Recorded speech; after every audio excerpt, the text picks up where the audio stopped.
Good morning. Happy Friday or happy afternoon for all of you. I am Marta Jimenez Letter, and I am the manager for candidate and student engagement at the Society of Actuaries. And today in this Lunch and Learn, we are going to talk to Sally Chu. Sally joined the Society of Actuaries in May of this year, 2024. She is the new staff fellow for international development in Canada. She is working with Ben Marshall and his team, and she brings over 15 years of experience in life and health insurance, reinsurance, and consulting practices. She is a passionate advocate for our candidates and our members. She loves building connections with industry professionals.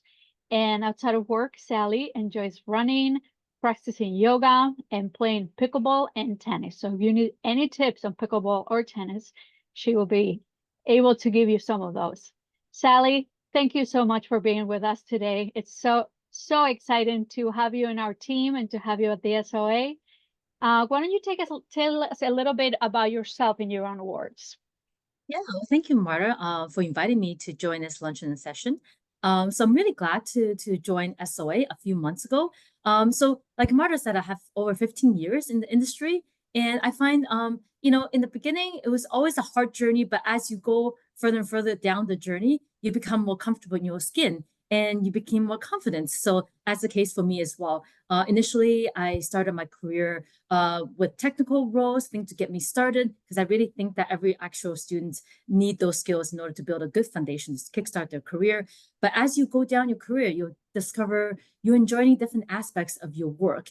And maybe some parts are difficult, challenging, but something you want to improve on. So it's great to explore those, even if you are not that great in it. For me personally, beginning, I was a little bit more shy, more quiet, but I really, really want to hone on those skills. So I've taken on more and more skills, jobs that require skills that are connecting with people, managing projects. So I further grow those skill sets. And this is kind of where it brings me to my journey today, working as a staff fellow for the SOA. And that continues to allow me to further those skills. And I really enjoy just, in fact, connecting with people. And I think that's one of the greatest joy that we can have is being with people and developing meaningful connections and feel that your work is impactful.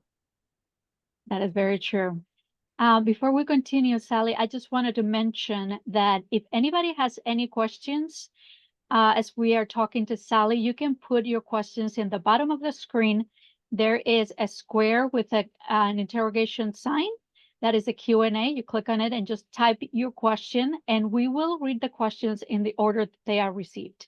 So if you have a question that you want to ask right now, you don't have to wait, just put it there, and we will ask all the questions at the end.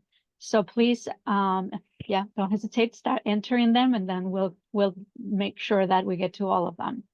So Sally, you have 15 years of industry experience, and then you joined the Society of Actuaries. How did you get started in the actuarial profession? How did you find out about the profession? Was anybody mentoring you along the way? And do you have any personal anecdotes about how you became aware of the actuarial profession?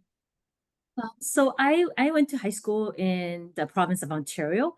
And as part of the curriculum in grade 10, we were offered a course called Career Studies, which I find immensely helpful. This is where you have to fill out questionnaires and do activities that find out, based on your interests and strength, what would be good career choices. And actually, through this exercise, actuary came out as one of the top careers that was recommended for me. And I must admit that before this moment, I had never heard of it before, neither had any of my friends or family. So I didn't really have any resources to turn to except to do, online research on the internet, right? Well, there was good information out there. That's when I find the SOA website and also be an actuary, right? I always wish I had the opportunity to speak to real life actuaries and ask all my burning questions. What is it like to work as an actuary? What was the environment like? What does it take to become a good actuary, right? And this is why that now as a staff actuary for the SOA, one of my most important goals is to do student outreach because we want to get to as many students as possible to fill the gap that when I was a student, that part that I was missing. So we go to universities, we hopefully will go to some high schools as well in order to give students opportunity to connect with somebody who works in the industry. So you can get a fuller picture of, anecdotes and not just on paper what does actually do. And another thing that I want to mention is, you can also leverage off your peer connection, even if you don't get to meet with somebody in the industry. For example, in my first year of university, the first thing I did on campus is I joined the Actuarial Science Club. I know in many of our Canadian universities, there is existence of an actuarial science club or a maths and statistics maybe within that realm. Make sure you join that and connect with other students, because I remember I used to go to their office hours all the time because upper year students would be available. And, I asked for their guidance. For example, what are some tips on exam preparations? Which was the order that you're writing? What it makes sense? What about job searches? Can you help me with critiquing my resume? How important is a cover letter? How do I write a good, impactful cover letter? What to expect if you land a job with a specific company? Maybe somebody has worked there before. They can give you some tips, pointers, what to look out for, or what are some things that you can prepare. So make sure to use all the resources around you. Just know that you're never alone. There's a lot of people who are there to help you, even people your own age, going through the same thing. They may have found out more things that you have, and so you can share back and forth. That is very important, yes. And we try to offer those opportunities at the Society of Actuaries. In fact, I was in Toronto with Sally last week, and we had a great group of people that attended an in-person event where they were able to learn a little bit about networking. And then they had a panel of actuaries. And at the end, there was a reception where they were able to continue asking the questions about their exams, the industry. So there are a lot of opportunities. And as Sally said, maybe in your own universities. And if you're not in a university, there are all kinds of opportunities that the SOA offers for those networking opportunities. So can you tell us a little bit more about that experience that you have in different fields? Sure. So I've been very fortunate to be able to try different types of actuarial jobs. So when I first started my career, I was at RBC Insurance doing enterprise risk management. And I felt that that gave me a really good overview of the company's products and the associated risk with it. I helped develop the risk appetite framework, working on risk limits, economic capital modeling and reporting. And then next I rotated into other more technical roles that really enabled me to hone in on my analytical and technical skills. For example, I did financial reporting for different products lines, capital reporting, and in fact, through different capital regimes. In the beginning, it was MCCSR, and that had evolved into LICAT for those who know what they stand for. Product reporting specific for life products or for living benefits products. So those are all really good experiences that help me dive deeper into each. While at times those can be really stressful, right? Because if you think about it, if you're in evaluation reporting role, there's always tight timelines. But that really helped me strengthen my problem solving skills. And you learn to be creative in your solution. If something doesn't work, try another way and then do it again. And also because it's very tight turnaround, I was very good at managing my time, prioritizing things, knowing what's more important, what needs to get done. And sometimes what it takes is doing things in piecemeal so that at the end you can, check in with each one of your milestone and, be on time for your deliverables. So after being in highly technical roles for about 10 years of my career, I decided to pivot into more strategic and project management roles. So in my last position, I was with Canada Life. I was spearheading projects with cross-functional teams. So there are people from risk management, from actuarial, from finance, for example. And as a project manager, you learn to not just do your own work. You also have to keep everybody on track. And tackling issues as they come, and also ensure that your stakeholders are able to complete their work and they see the value that brings. So throughout all these experiences, you really learn what do you enjoy, what do you need to improve on. so that you can continue going down that direction of either getting better at something or doing something that you find yourself enjoy more. That's very interesting. Did you do anything um, specific to help you with that project management aspect of your job? While I didn't take any formal courses, I really find that, project management can be a large scale project, can be a small scale project. So, but really the skill set is learning how to manage a timeline, how to manage the deliverable, and being able to check in with your stakeholders at a regular time interval and, solving problems as they come. So a lot of this I, learned throughout doing my own project that didn't involve as many people. So you always start small, I think. Whenever you want to tackle a new skill, it's much easier to do it on a smaller scale, try it out, see how it works. And then you can always approach your manager to ask for more responsibilities, handle a project, perhaps first with some support. Maybe your manager can be that person to help giving you some ideas. You can brainstorm together. And then later on, when you become more confident, then you can, request for more work and more responsibilities. And this is how I came about in my career too. Is start small and then build upon that. And at some point, you're going to be much more confident in your abilities to manage multiple stakeholders so that, like we always think of ourselves as for solo contributor, right? And then when you become more confident and you know more aspects about your work and the pieces that you work on and how it fits in this grand scheme of things, then you're able to do much more. Mm-hmm.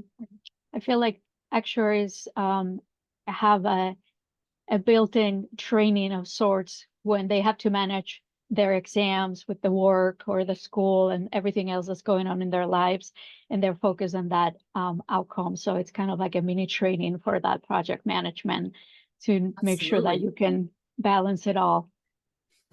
And one last thing I want to mention is after working in this industry for this long, I realized that the actual community is actually very small compared to the US, anyways. Canada, especially Toronto, is where I work.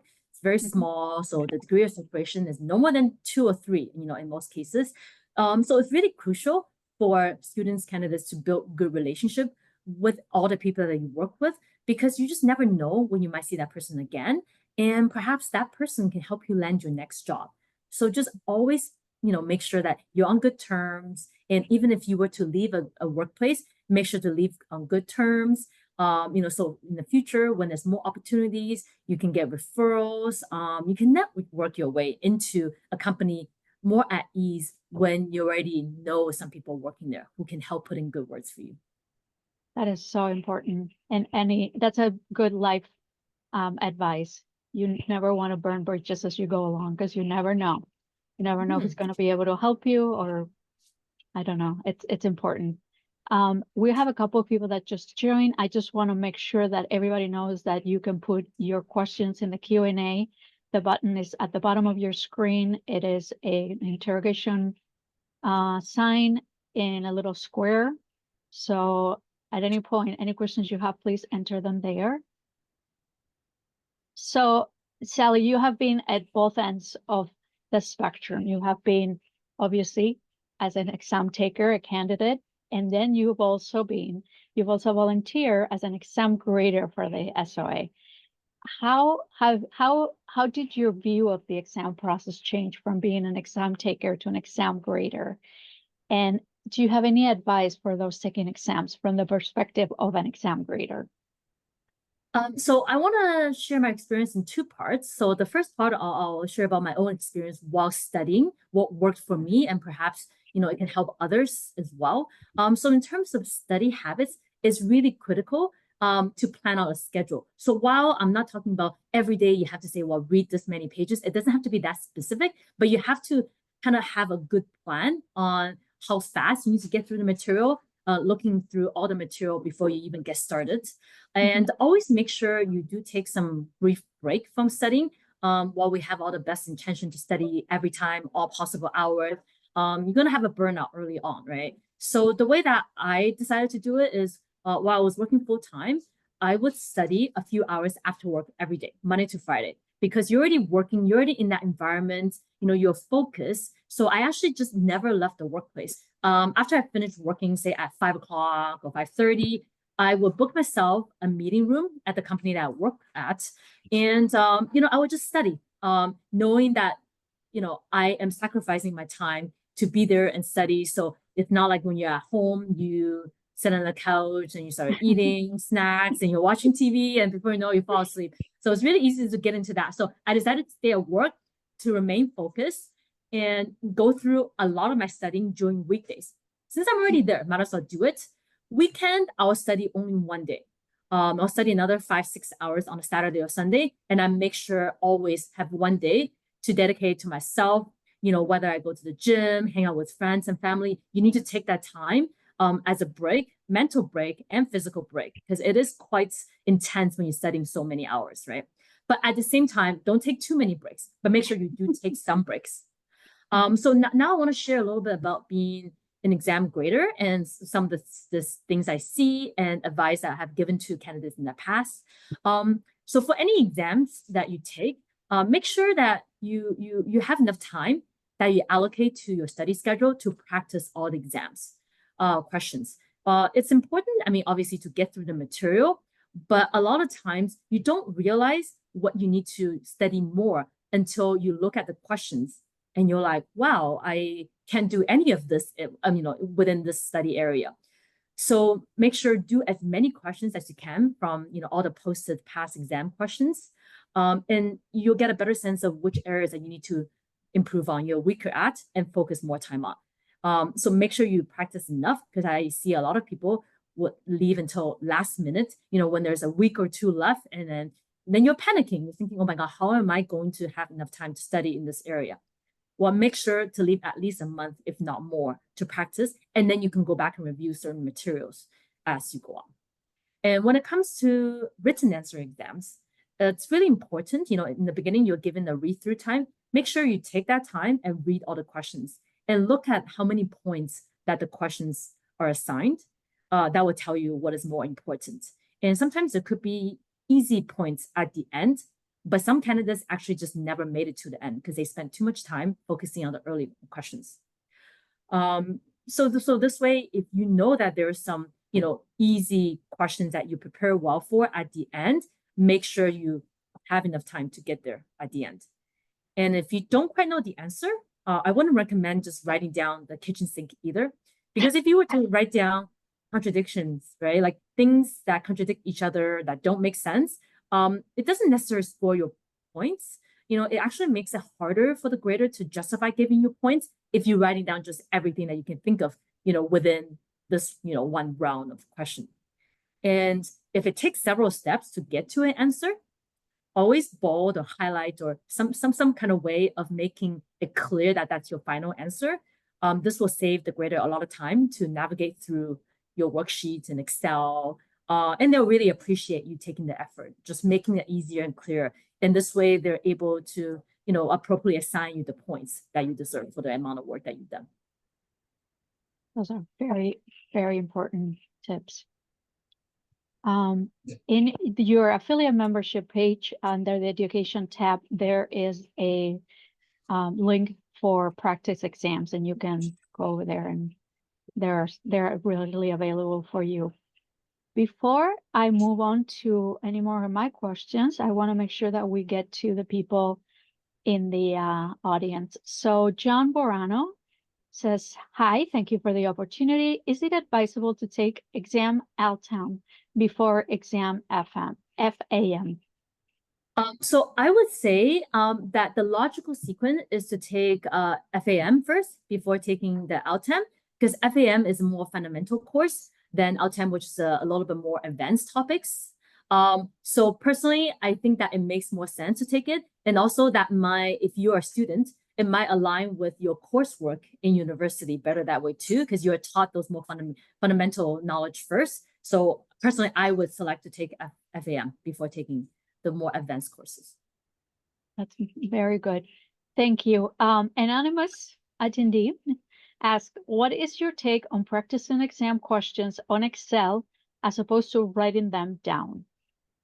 So, well, I want to say that the exam taking experience has really changed from the time when I wrote it. When I wrote it, there was no prometric. I had to do everything on paper with a calculator. So then obviously I had to write everything down, show your steps and show the final answer. But now that all the fellowship exam are being done through Prometric electronically, and you are to use Excel. So I would say that, as a practice, when you're doing past exam questions, feel free to write them down, because I really feel like when you write them down, you really have go through the thought process a little bit more careful. But at the same time, I think it's important to practice Excel as well, because ultimately that's the format you're going to be writing your exam questions in, right? And practice different Excel functions. And Excel offers a lot of different functions that if you didn't practice, you may make mistakes and you're not sure what's going on. So make sure that you know what you're supposed to do before you go there. But good practice to kind of have both experience. Yeah. Very, very good. Well, that's all the questions that people, you are welcome to continue entering your questions. We have a little more time. What do you find exciting? We are very excited to have you as part of our team at the SOA, but what do you find exciting and interesting about your new role? So throughout my career, I've always loved meeting new people and making new connections. And this doesn't mean that we are chatting about professional content either. I love just meeting people for who they are, hearing about their own journey, especially actuaries who are more experienced than me. I get a lot of insights in their thought process about moving on to the next job or changing companies and why they do certain things and the way they do it, right? So one of the biggest benefit of my current role, working for the SOA, is that I have that opportunity, so many opportunity to meet with student candidates and industry professionals. And I always welcome the people I meet to reach out to me after the session to ask any questions, because usually at an event that we come together, there's only limited time. But if you're interested in meeting with me one-on-one, chat about something more specific, definitely reach out to me on LinkedIn or via my SOA email address. I'm really happy to discuss with candidates and also mentor them in any way I can, because I myself had benefit from mentorship early on in my career. And that has helped tremendously in terms of, knowing what skill sets I need to improve on, or what is the next step for me in my career. And even down to more specific questions about, certain projects I'm running, this way versus that way, which way is better. If you want to get advice on, it's important to reach out to other people, perhaps more senior than you, to kind of get their take on it. And also, due to my role as part of the international team at the SOA, I am fortunate to be able to collaborate with other staff members from around the globe. And I think there's really a lot of good learning opportunities and best practices from others in other countries that I can leverage for my own work as well. Yes. We cannot forget that the Society of Actuaries is a global organization. So we are in a variety of countries, and we try to adjust our offerings and the way we do business according to the market. So what advice would you give to Canadian students considering getting an actuarial credential? I would say that it's never too late. Some people think that they have to go through an actuarial science program in order to, pursue actuarial exams and getting credentialed. But lately, in the last few years, I've actually met a lot of career changers. These are people who probably studied also a STEM focused, and then they hear about actuary. And good job on our part spreading the word so that more people know about it, and they want to break into the industry. So I think that it's important to know what you want early on, but it's never too late to get started. Personally, I chose SOA pretty early on in my career, because after doing a lot of self-research and speaking to other people, students, professors, and industry professionals, I really find the global nature of the SOA is attractive to me, because this is one credential that you can take it to other countries and you work there if you choose to. And in Canada, being a very immigrant-centric country, we have lots of students coming from other countries studying, and many of them do want to return back to their home country to practice.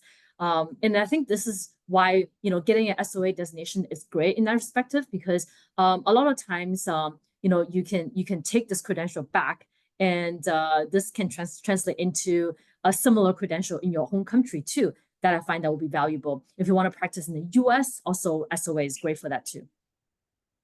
And that ties into a question that one of our attendees just entered.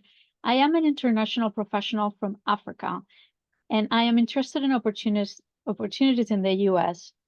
Are there specific job websites you can propose I look at? And what are the skills that employers in the States appreciate the most? I'm not sure if you would be able to answer that. I mean, in terms of skill set, I would say everywhere would be similar in terms of what makes a good actuary. I don't think there's difference between Canada and US specifically. But more so what they're looking for is obviously technical skills, right? So you have to be able to demonstrate, even if you were not doing actual science as your profession before, make sure to sharpen up on those skills in terms of programming, analytical skills.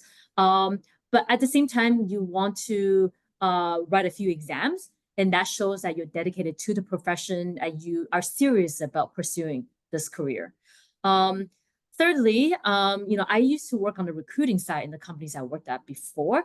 So I can't answer for the US, but I can answer for Canadian companies perhaps. Is some companies actually will have programs designed for people who don't have an actuarial science undergrad degree. So if you studied something, similar or general math or even engineering or something, there are programs designed to take you in as intern, knowing that you possess other very good transferable skills that you can bring into the profession. But obviously you have to show that there's a certain level of commitment by writing some exams. If you have other work experience that would, have similar skill set and actually would possess, those will give you an edge to get started. Thank you. That's very insightful. On point with what Tali was saying, the technical skills, we have some available for you, some courses, free courses available for you in your affiliate membership.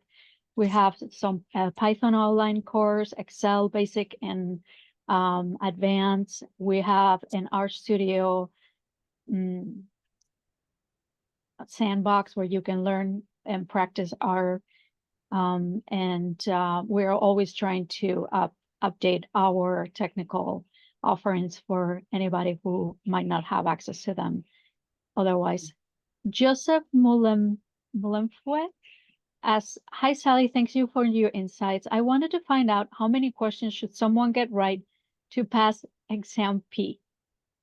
So I do know that SOA offer exam bank and sample exams online. And I think this will be available through the affiliate membership program. So definitely check those out. So I believe that there's an exam bank where they give you time to question. So basically you're in a similar environment as a test, right? An actual exam, and you're given a certain amount of time to write whatever number of questions, and then they'll be able to get scored on that. So while I do not know the actual number, but definitely take advantage of this exam simulation thing and see how many you need to get right to pass. I just put the link for exam online sample for exam P and exam FM. So you can definitely take it and see. It will also give you an idea of what the exam looks like if you've never taken it. Mm-hmm. Thank you, Sally. I actually wanted to make one more point about writing exams. So I actually get this question asked a lot too. How many exams should I write? Like how many is appropriate amount starting out? So I want to say that there's too few and then there's too many. So in Canada, I would say like if you're just starting out, if you are a student, trying to find your first internship, 1 or 2 exams will be preferable. And if you are looking for full-time opportunities, at least 3. 3 or 4 would be preferable, but not beyond that. So the reason why being that because with every exam that you pass, you also get a salary increase as well. So every company has their salary chart for how many months of experience and how many exams you've written in order to give you appropriate salary, right, based on the scale. So you don't want to be a candidate with so many exams and no experience. So just remember that the number of exams really has to correlate with the amount of experience you have. And the more experience you have, the more exams you should write. For example, I give you my own example. I graduated from University of Waterloo actuarial science program. And by the time I graduated, I had 6 co-op terms. 5 of those were actuarial experiences. And when I graduated, I had 5 exams done. And that was a good amount for me. If you write more, like say if you are already ASA before getting any experience, it's a lot harder for employers to justify pay you an ASA salary while you didn't have the experience to also, back those exam writing. So make sure it goes hand in hand.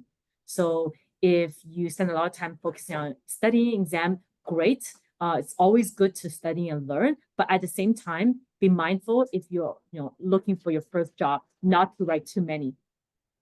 That is such important. Yes, that is such important advice.